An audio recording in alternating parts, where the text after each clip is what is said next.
I call it low investment, high impact. And so this is one of those events. It costs the church nothing, but any church can do this, no matter what size you are. You got 5 people, 10 people, or 50, 60 people, little to no cost, but made a huge impact.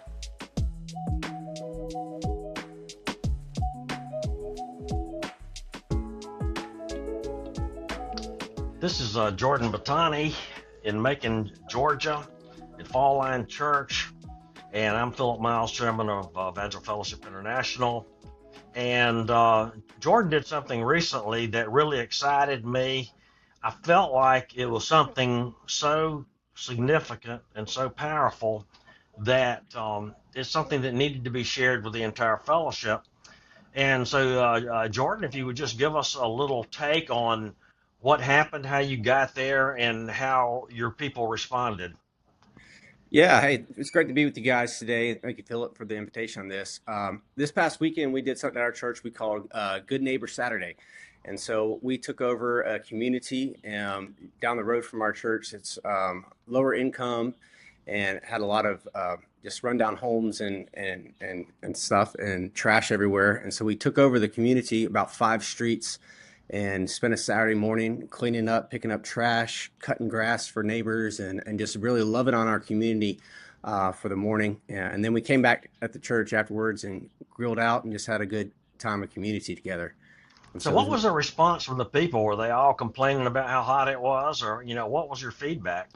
well, it was definitely hot. I mean, it's Georgia Uh, summer here, high 90s all day, but it was right. incredible. I mean, it's just that was the last thing on everyone's mind. It's just we had a great turnout of people coming out and serving. It's amazing when the community comes out and serves together. It's like all those peripheral things just don't matter when Hmm. coming together and just loving on people in a selfless way. And so it was really neat just to see our church come and really embrace this Good Neighbor Saturday and reach our community. We talked about this just before we started recording that you do not have to have like a mega church to make a big impact. What did you call that? As Yeah, for us, outreach. this when we look at outreach for our community, I always look at factors. I call it low investment, high impact. And Mm. so this is one of those events. It costs the church nothing. Outside of we grilled out for the church afterwards, but outside of that, there was little to no cost. Man. And what I love is that any church can do this. No matter what size you are, you got 5 people, 10 people, or 50, 60 people, you can use what you have. And so everyone brought their own lawn equipment. The city actually ended up providing a dumpster and trash Oh bags and man. things Awesome. for us. And so it was no little to no cost, but made a huge impact. It was great just talking with neighbors that we were serving and cutting their Oh grass, and man. it meant the world to them. That's And so Yeah, that's a whole lot easier sometimes than having to go and present the gospel cold to somebody and they don't know you, they don't know your heart. It certainly is a way to open a door that, man, more powerful than probably any other way I can think of. I wanted to ask you too. We didn't talk about this, but I I was you talked about the city. How did the city know to bring out the dumpsters and things like that? I mean, what did y'all do? yeah, this is one of those. It's been just incredible to see our church kind of take ownership of our mission of who we are as a church. We're committed to building families, building community, and transforming lives. And one of our members, she lives on one of the streets, and she had bought her house a few years ago, sight unseen, coming from out of town. And so when she got there, she was a bit surprised at what she had bought online, and it took a toll on her. She was real depressed at first, but then she just committed. And she's like, okay, God, you brought me here for a reason. Show me what that is. Man, And over the last 3 years, she started meeting neighbors and started efforts to clean up her community. And so we just came alongside of her and said, hey, how can we help and expand what you're already doing? And she's gotten involved through her efforts in reaching her neighborhood. People in the community have taken notice, and so she's been serving with different through the sheriff's department and different outreach initiatives in the community. They're hearing her story, they're getting inspired, and they're sharing it to get others to do the same with their neighborhoods. And so when she shared it with them that we were doing this, as the city said, how can we help? And Wow. so they came alongside and offered a few things for us as well. I found that when we started this, I became really good friends with our associate administrator for the city of Conway, Hmm. and we actually were able to partner some with the city of Myrtle Beach, and they were like, Jordan, this is really embarrassing, but they're not used to this. They've, when we started doing this, they didn't know what to do with us. They never had a church. Just imagine this. Yeah. Never had a church step up and offer to say, we want to be a blessing to the community. What are some things that we can do that would help out and make this a better place? And that's really embarrassing, and I think it's an opportunity. Think about it. I mean, really, for any church to stand out in a major way, uh, Hmm. to be a blessing to your city. And I think too, I didn't know the story about the young lady that bought a house in the community, but that is that's kind of like that little supernatural edge that God has given you. I thought about this too before our thing is a lot of times I think churches are not engaged in this because they don't think it's spiritual enough. Hmm. But I really feel like when Jesus uh, told the people, don't just don't just go 1 mile when the Roman Yeah. soldier asked you, oh, go two. I bet that was probably the most unspiritual mile of their life. You know what I'm saying? I Oh mean, yeah. what there was something happening. There was something obviously very important that the Son of God would tell you. I want you to walk an extra mile with this soldier, and I think that that's the door that opened with that soldier, and in the heart of that person too, Hmm. is maybe similar to what happens to our community and to us as a people. Yeah, I agree. There's something you said at the conference this year that's just stuck with me, and I've shared with our church over and over, is that serving gives the gospel a platform. And that when we step into that and serve helpless without any expectation of return, Right. people ask why, and then you get an opportunity, and they're willing to hear because you've invested in them already. That's right. And so that was just, it was a beautiful thing to see our community, and commissioners started coming out because they heard about what was going on, and they're like, we want to see what this is. Oh, good. And so it's, you never know the doors that may open to you in your community by being willing to just step in and serve. And Mm-hmm. it doesn't take a lot of resources. It doesn't take a lot of people. A few people can make a big difference. Yeah.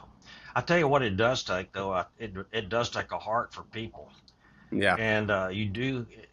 But I honestly believe though, if you have a heart for people, and a love for people, not just people that come to your church, but people for crying out loud. Yeah. Just the people for whom Christ died. If we just have a heart and love for these people, God will use us in such a profound way, and then we'll have the motivation to do Hmm. something and not measure what we do by how many of those people stepped in our church the next Sunday. It's something that Yeah. I feel like you give as unto the Lord. He takes it and he may prosper you in ways that really was not connected to your act of service, but it was the fact that you were obedient here. God blesses you here. So I think it's a wonderful opportunity to express, and for pastors out there that maybe they've never done like a serve day or something like that, can you give them, you just been through it, can you give them Hmm. some practical advice, maybe how to present this to their people and how to maybe communicate with their city or something like this? Yeah. It's just, you get a heart for it. Find it something that your people can do. But if you Right, got to get behind it yourself as the right, pastor, mm-hmm, and wherever you lead, they're going to follow. And so if right, you get behind this, and it's one of those, once you start doing it, it'll reward itself. It's just right, amazing what you see happens in the life of your people. So I just say start somewhere. There's a lot of great resources available now. I know mm-hmm, ARC is very involved with surveys, right, and they have a ton of free resources and yeah, ideas available that you could go on great, to their website. I think it's survey.com has just a plethora of ideas of how to serve your city and to do these kinds of events. That's a real good idea. That is an Yeah. excellent idea. How about your connection with the city? Was there any particular person that you wanted to communicate with, or did you leave it to the lady that had the relationship? That was a member of your church. Or I had no idea that they were even coming. She had told them that was going on, and so I found that when if we try to self promote ourselves, and well, y'all come out and see what we're doing, yeah, then right. then that's your reward and That's of right. that. And That's so right.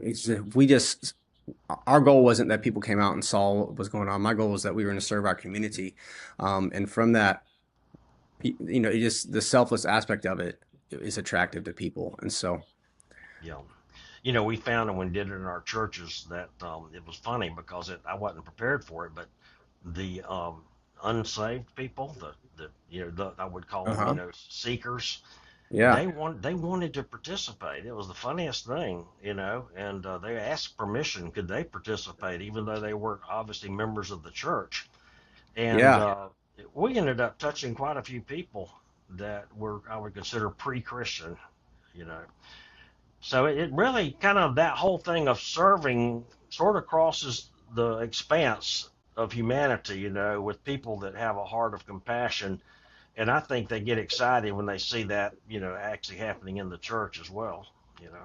Yeah, I think so too. I think that speaks more to an unbeliever what we're willing to do outside of the walls of the church than what we're doing inside. Um, that will Right. draw them in. And so Mhm. when we meet them where they're at and are willing to serve along, even alongside of them and just serve them, it opens the door for those conversations. That's awesome. Well, Jordan, if somebody wanted to communicate with you, is there like an email address that they could, if they wanted to ask you more questions about this, they could contact you? Yeah, you can reach me real easily.